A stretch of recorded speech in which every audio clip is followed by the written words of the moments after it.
नमस्कार दोस्तों, आपको प्रियंका स्टडी 24 में स्वागत है। दोस्तों, ये कहानी पूरा सुनिएगा। ये एक भिखारी लड़की की कहानी है, आपके दिल को छू जाएगी। तो चलिए शुरू करते हैं। सक्सेना जी की गाड़ी अचानक बहुत तेज आवाज के साथ रुक गई। उन्होंने अपने ड्राइवर से पूछा, रवि क्या हुआ? उनके पूछने से पहले ही रवि गाड़ी से नीचे उतर चुका था और उसने नीचे गिरी हुई लड़की को अपनी गोद में उठा लिया और उसे होश में लाने की कोशिश कर रहा था। उनकी गाड़ी के पास भीड़ इकट्ठी होती जा रही थी। सक्सेना भी गाड़ी से उतरकर उस लड़की के पास पहुंच गए थे। रवि उस लड़की को होश में लाने की कोशिश कर रहा था। कुछ समय बाद उसको होश आ गया। उसके सिर व हाथ पैरों पर चोट आई थी। सक्सेना जी ने भीड़ से पूछा, क्या कोई इसको जानता है क्या? परंतु सभी ने ना कहते हुए अपनी गर्दन हिला दी। वह लड़की कपड़ों से कोई मांगने वाली जैसी लग रही थी। इस दुर्घटना को हुए आधा घंटा बीत चुका था, परंतु इसकी पहचान का कोई नहीं आया। जब लड़की से उसका नाम पूछा तो उसने अपना नाम तान्या बताया। इससे ज्यादा उसने कुछ नहीं बताया। वह इतनी डर गई थी कि सही से बोल भी नहीं पा रही थी। अंत में सक्सेना जी ही उसे अपने गाड़ी में बिठाकर अस्पताल लेकर गए। वहां पर उन्होंने भर्ती करा दिया और अपना पता व मोबाइल नंबर देकर वापिस आ गए। सक्सेना जी की आंखों के सामने बार बार उस लड़की का चेहरा घूम रहा था। उन्होंने अपने ड्राइवर को उसका समाचार लेने भेजा। ड्राइवर ने वहां जाकर नर्स से पूछा कि क्या कोई इस लड़की का रिश्तेदार यहाँ आया? नर्स ने उसे बताया, अभी तक कोई नहीं आया और आएगा कैसे? यहाँ उसका जान पहचान का कोई नहीं रहता है। यह उस लड़की ने ही उसे बताया है। तान्या की उम्र 10-12 वर्ष के लगभग थी। उसकी माँ की मौत हो गई थी। उसके पापा ने दूसरी शादी कर ली थी जिससे तान्या का पालन पोषण हो जाए। ड्राइवर ने यह सब बात जब अपने मालिक सक्सेना को बताई तब वह अपनी पत्नी को ले जाकर अस्पताल गए और उसकी छुट्टी कराकर पुलिस चौकी पहुंचकर पूरी घटना बताकर अपने साथ अपने घर ले आए। वह पुलिस को कहकर आए थे कि यदि इसका कोई रिश्तेदार आए तो मुझे सूचित कर देना, मैं बच्ची को लेकर हाजिर हो जाऊंगा। और उन्होंने तान्या के फोटो के साथ विज्ञापन भी दिलवा दिया। उसमें अपना पता व मोबाइल नंबर भी दे दिया। सक्सेना जी पेशे से वकील थे। उनका पूरा नाम जुगल किशोर सक्सेना था।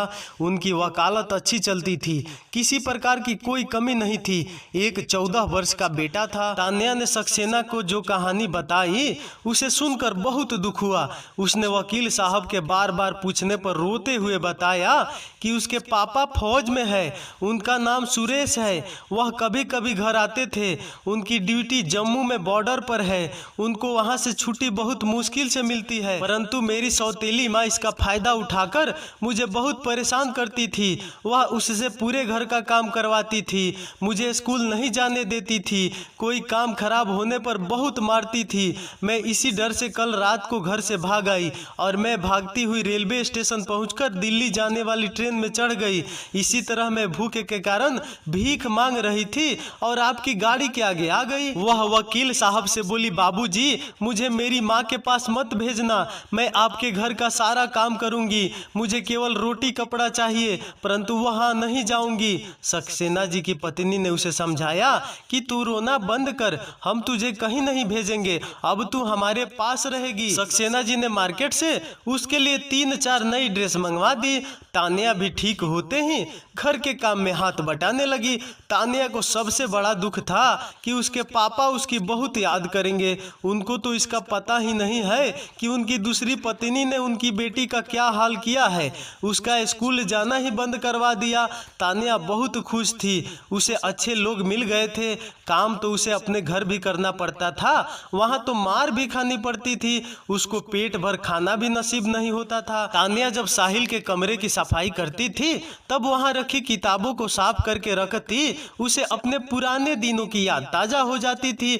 उस समय तान्या की मम्मी जिंदा थी। वह उसे तैयार करके स्कूल छोड़कर आती थी। वह दिन कितने अच्छे थे। तान्या का सपना डॉक्टर बनने का था, क्योंकि उसकी मम्मी की तबीयत बहुत खराब रहती थी। तब वह कहती थी कि मैं डॉक्टर बनकर आपको बिल्कुल ठीक कर दूंगी। उसकी आंखों में आंसू आ गए, क्योंकि न तो वह डॉक्टर बन सकी और न उसकी माँ बच सकी।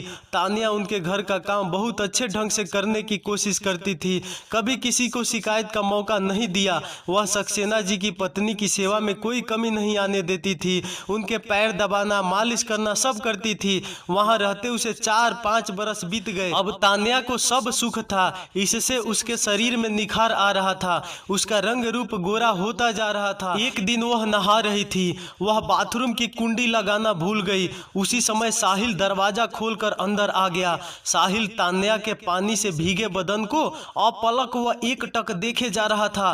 तान्या शर्म से लाल हो गई थी, वह अपने नंगे बदन को हाथों से छिपाने की नाकाम कोशिश कर रही थी। साहिल सॉरी बोलकर बाहर आ गया, परंतु अभी तक उसकी आंखों के सामने तान्या का गोरा चिट्ठा गदराया बदन नजर आ रहा था। उसने आज से पहले कभी किसी लड़की को इस तरह नहीं देखा था। जब दिन में साहिल का सामना तान्या से हुआ, वह बोला, तान्या मुझे माफ करना, मैंने ऐसा जानबूझकर नहीं किया था, इसमें तो तुम्हारी भी भूल थी, क्योंकि तुम्हें कुंडी लगाकर नहाना चाहिए, मुझे क्या पता था कि तुम अंदर हो।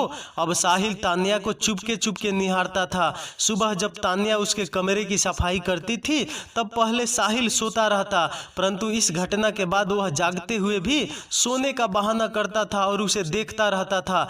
एक दिन जब तान्या सफाई कर रही थी, उसका हाथ साहिल के हाथ से छू गया था। साहिल ने उसका हाथ पकड़ लिया और बोला, तान्या मुझे क्या हो गया है, मैं कुछ नहीं जानता, तुम्हें देखकर मुझे कुछ होने लगता है। तान्या बोली, नहीं बाबू, यह ठीक नहीं है, मैं आपकी नौकरानी जैसी हूँ, ऐसा कभी सोचना भी मत। मुझे बाबूजी ने जो प्यार दिया वह बहुत है, मैं उनको अपना भगवान मानती हूँ और मैं अपने भगवान के साथ धोखा नहीं कर सकती हूँ। इतना कहकर वह अपना हाथ छुड़ाकर बाहर भाग गई।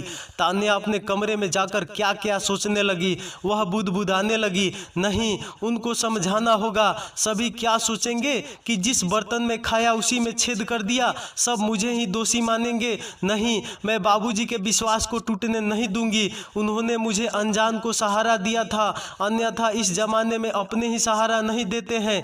साहिल का तान्या की तरफ आकर्षण बढ़ता जा रहा था।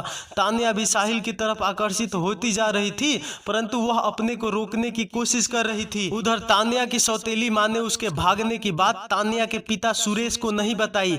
जब वह 2 साल बाद रिटायर होकर घर आया, तब उसे पूरी घटना का पता चला। उसने अपनी पत्नी को मार पीट कर घर से बाहर कर दिया, परंतु उसने अपने पति के पैर पकड़ लिए और वापिस आ गई। उसने तान्या को खोजने की बहुत कोशिश की, परंतु उसकी कोई खबर नहीं मिली। इस बात को 4-5 बरस व्यतीत हो गए। अब सुरेश बाबू ने तान्या के मिलने की आस छोड़ दी थी, परंतु एक दिन तान्या के पिता को पुराने अखबार में एक विज्ञापन पर नजर पड़ी, जिसमें उसकी बेटी का फोटो था और उसमें सक्सेना जी का पता व फोन नंबर लिखा था। सुरेश ने फोन करना ठीक नहीं समझा। उसने अपनी पत्नी को बिना बताए वहां जाने का प्लान बनाकर दूसरे दिन दिल्ली पहुंच गया।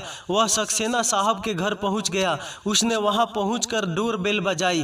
तान्या ने जैसे ही दरवाजा खोला और बाहर अपने बापू को देखकर वह भागकर अपने बापू से लिपट गई और बापू बापू कहकर रोने लगी। उसे विश्वास ही नहीं आ रहा था कि उसका बापू उसके सामने खड़ा है। साहिल की माँ आवाज दे रही थी कि तान्या इस समय कौन आया है, परंतु तान्या तो पागल हो गई थी। वह अपने बापू का हाथ पकड़कर खींचकर अंदर ले गई और साहिल की माँ के पास पहुंचकर बोली, बापू ये और बापूजी मेरे भगवान हैं, आज मैं इनके कारण जिंदा हूं। और साहिल की माँ से बोली, आंटी जी ये मेरे बापू है। साहिल की माँ ने तान्या को इतना खुश पहली बार देखा था। जब सक्सेना जी घर आए तब तान्या ने उनसे अपने बापू को मिलवाया। सुरेश उनके पैरों पर गिर गया और बोला, बाबूजी आप मेरी बच्ची के लिए भगवान है, आपने जो किया है वह आज के समय में कोई नहीं करता है।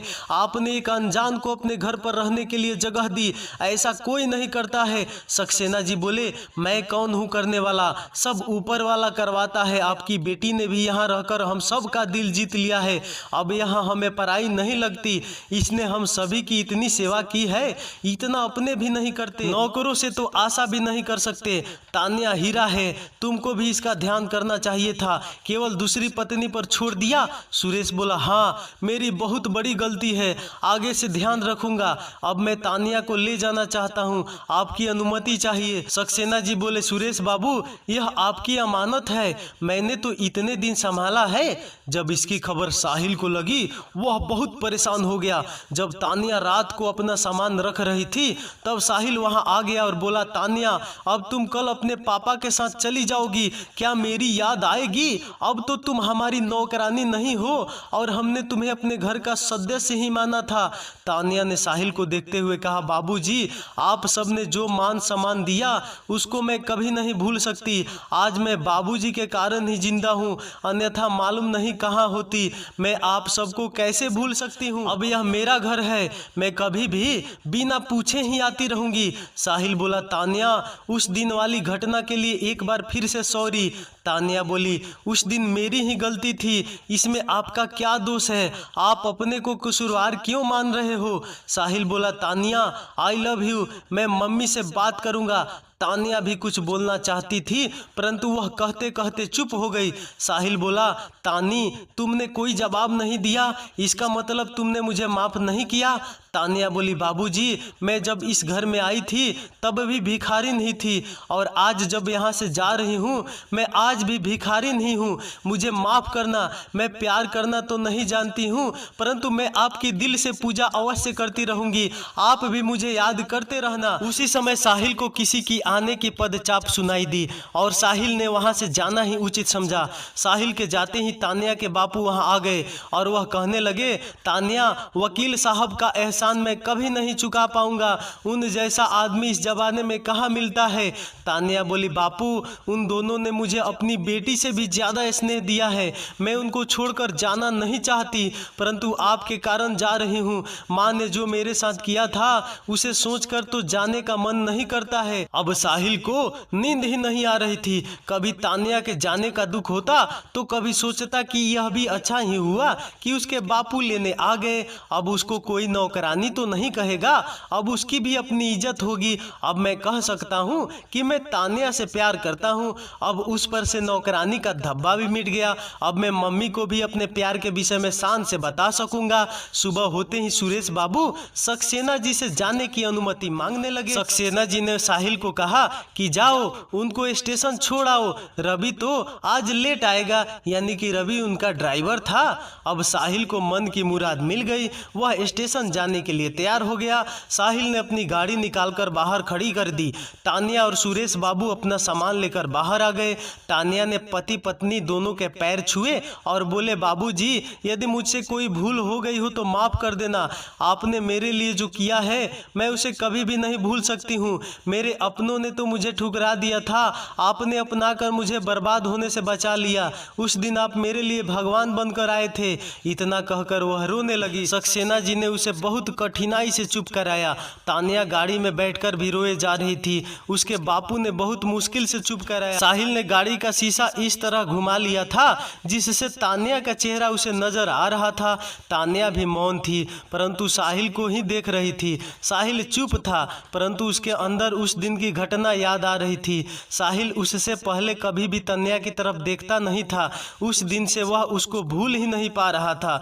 स्टेशन पहुंचकर साहिल ने गाड़ी पार्क कर दी और उनको उतारकर उनके साथ प्लेटफार्म पर पहुंच गया। स्टेशन पहुंचकर साहिल ने गाड़ी पार्क कर दी और उनको उतारकर उनके साथ प्लेटफार्म पर पहुंच गया। जब तक उनकी गाड़ी नहीं आई तब तक वह वहीं रहा और गाड़ी आने पर उन दोनों को गाड़ी में बिठाकर घर आ गया। साहिल को आज पूरा घर खाली लग रहा था, उसे यही घर काटने को आ रहा था। वह तानिया के कमरे की तरफ जाता और लौट आता था, वह इसी तरह चहलकदमी कर रहा था। आज रात को उसे नींद भी नहीं आ रही थी, वह तानिया के विषय में ही सोच रहा था। उधर तानिया भी कभी साहिल के विषय में कभी आंटी के विषय में सोचती थी, उसे सभी की याद आ रही थी। सभी ने इतना प्यार दिया था कि उनको भुलाना असंभव था। तानिया अपने घर पहुंच गई। पूरे गांव में तरह तरह की चर्चा हो रही थी, सबकी अपनी अपनी सोच थी। तानिया की सौतेली माँ उससे नजर भी नहीं मिला सक रही थी। सुरेश बाबू ने वकील साहब की पूरे गांव में बहुत प्रशंसा की। इस तरह बहुत दिन व्यतीत हो गए। एक बार सुरेश को अपनी पेंशन के काम से दिल्ली जाना था, तब तानिया ने भी जाने की इच्छा जताई। सुरेश बाबू उसको ले जाने के लिए तैयार हो गए। जब वह वहां पहुंची तब साहिल सबसे ज्यादा खुश हुआ। सुरेश बाबू तानिया को वहां छोड़कर अपने काम से चले गए। साहिल ने तानिया को अकेली देखकर उसको अपने कमरे में बुला लिया और उससे बोला, तानी, पापा मेरी शादी करने की सोच रहे हैं, अब मैं क्या करूं कुछ समझ में नहीं आ रहा है। उसी समय बाहर साहिल के पापा आकर उनकी बातें सुनने लगे। तान्या बोली, नहीं, मैं कुछ नहीं कर सकती। बाबूजी जहाँ भी आपकी शादी करना चाहते वहाँ आपको हाँ कर देनी चाहिए। मैं बाबूजी की बहुत इज्जत करती हूँ, मैं उनका दिल नहीं दुखा सकती हूँ। वह मेरे भगवान है और भगवान के साथ धोखा नहीं कर सकती हूँ। मैं उनके विश्वास को नहीं तोड़ सकती हूँ। साहिल बोला, मैं तुमको बहुत प्यार करता हूँ, मैं तुम्हारे बिना नहीं रह सकता हूँ। तुम अपने पापा के साथ चली गई, मेरे पास तुम्हारा कोई नंबर भी नहीं था। मुझे तो अब आशा ही नहीं थी कि तुम आओगी। तान्या बोली, मैं बाबूजी को कैसे भूल सकती हूँ, मैं उनसे मिलने आई हूँ। आपको भी उनकी बात माननी चाहिए। ऐसे माँ बाप का दिल नहीं दुखाना चाहिए। त्याग से बड़ा कोई प्यार नहीं है। मैंने आपको कहा था कि मैं यहाँ भिखारिन बनकर आई थी और गई भी भिखारिन बनकर। मुझे भिखारिन बनने में आनंद आ रहा है। मुझे भिखारिन ही रहने दो। अपनी शादी पर अवश्य बुलाना, दौड़ी चली आऊंगी। इतना कहकर वह बाहर चली गई। साहिल उसे रोक नहीं सका। सक्सेना जी ने यह सब बात अपनी पत्नी को बताई और पूछा, क्या यह रिश्ता तुम्हें पसंद है? तब वह बोली, जब साहिल की पसंद है तो हमारी पसंद है। रात को जब सुरेश बाबू लौट कर आए तब सक्सेना ने उनसे पूछा, तान्या की शादी कब कर रहे हो? सुरेश ने कहा, अभी तक तो यही विचार नहीं आया, कोई अच्छा लड़का नजर आए तो बताना। वह बोले, लड़का तो है, यदि तुम पसंद करो। सुरेश ने पूछा, कहाँ का है, वो कौन है? सक्सेना जी बोले, अपना साहिल पसंद है क्या? सुरेश बाबू बोले, नहीं सर, मैं इस लायक नहीं हूँ कि इतना बड़ा सपना देखूं। तान्या इस घर में रही है, ऐसा कैसे हो सकता है? सक्सेना जी ने उत्तर देते हुए कहा, देखो सुरेश, कोई छोटा बड़ा नहीं होता। साहिल तान्या को दिल से चाहता है। आप अपनी बेटी से पूछ लो, उसे साहिल पसंद है अथवा नहीं। सुरेश बाबू बोले, तान्या को तो आप भी पूछ सकते हो, उस पर आपका मुझसे ज्यादा अधिकार है। जब तान्या को साहिल के विषय में पूछा तो वह शर्म से भाग गई। कुछ समय बाद ही तान्या और साहिल की शादी हो गई और तान्या भिखारिन से साहिल के दिल की मालकिन बन गई। तो दोस्तों, ये कहानी आपको कैसी लगी? अच्छी लगी हो तो एक लाइक जरूर कर देना यार, और अगले वीडियो के लिए इंतजार कीजिए और लाल बटन दबा दीजिए। तो चलिए अगले वीडियो मिलते हैं, तब तक नमस्कार, धन्यवाद, बाय बाय, लव यू।